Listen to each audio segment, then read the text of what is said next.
নমস্কাৰ 2024 চনৰ অক্টোবৰ মাহত অনুষ্ঠিত শাৰদীয় দুৰ্গোৎসৱৰ কিছু নান্দনিক দৃশ্য আজি আপোনালোকক দেখুৱাম বুলি ভাবিছোঁ আৰু এই সকলোখিনি গুৱাহাটীৰ দৃশ্য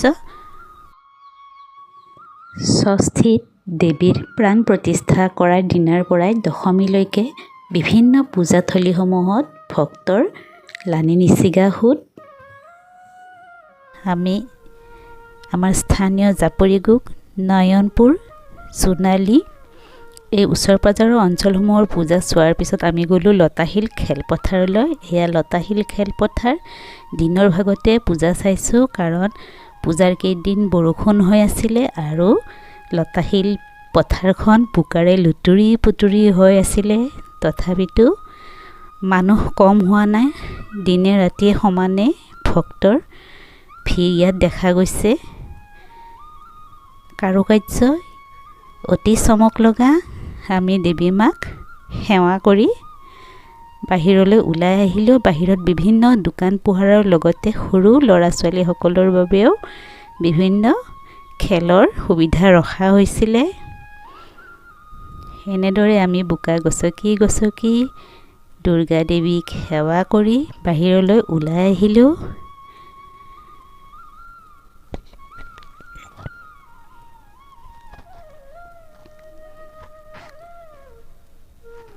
এয়া হৈছে গীতানগৰ সাৰ্বজনীন দুৰ্গা পূজাৰ দৃশ্য।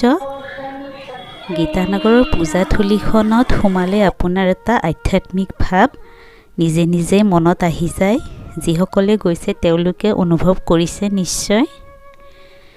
বহুত আহল বহল পৰিৱেশ ইয়াতে আছে। কন্যা মহাবিদ্যালয়, গীতানগৰ কলেজ, গীতানগৰ হাইস্কুল আৰু এইখন খেলপথাৰত সদায় বিভিন্ন ধৰণৰ খেল ধেমালি অনুষ্ঠিত হৈ থাকে। মূল মণ্ডপৰ ঠিক বাওঁহাতে প্ৰতি বছৰে একোটা জীৱন্ত মানৱ মূৰ্তি ৰখা হয়। এইবাৰো মাছুৱৈৰ মানৱ মূৰ্তি এটা ইয়াত ৰখা হৈছে। হাতত আছে জাকৈ আৰু খালৈ বন্ধা আছে। বীৰ দি বাট নোপোৱা অৱস্থা। গধূলি সোনকালে গৈছিলোঁ যদিও ভিতৰত সোমাব নোৱাৰিলোঁ। বাহিৰৰ পৰাই আমি সেৱা আগবঢ়ালোঁ।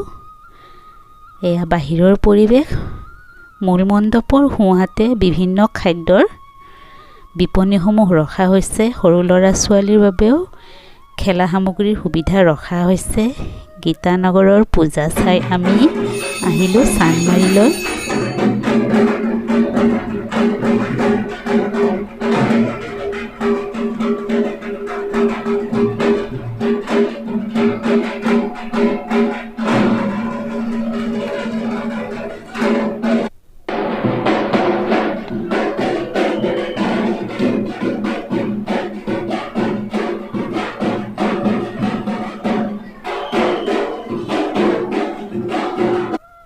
চান্দমাৰি পূজাৰ মহিলাসকলৰ দ্বাৰা অনুষ্ঠিত আৰতি প্ৰতিযোগিতা চাই সঁচাই অভিভূত হ'লোঁ। প্ৰত্যেক বছৰে হয় আৰু চাইও বহুত ভাল লাগে।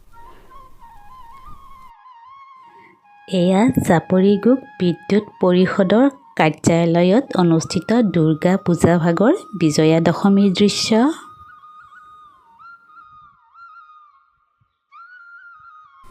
দশমীৰ দিনা ইয়াত যথাবিহিত পূজা অৰ্চনা কৰাৰ পাছতে মহিলাৰ সেন্দুৰ দিয়া উৎসৱ, নাম প্ৰসংগ, ওজাপালি, বলয় প্ৰদান আদি বিভিন্ন অনুষ্ঠান হোৱাৰ পাছতে দেৱী মাৰ বিসৰ্জনৰ আয়োজন কৰা হয়।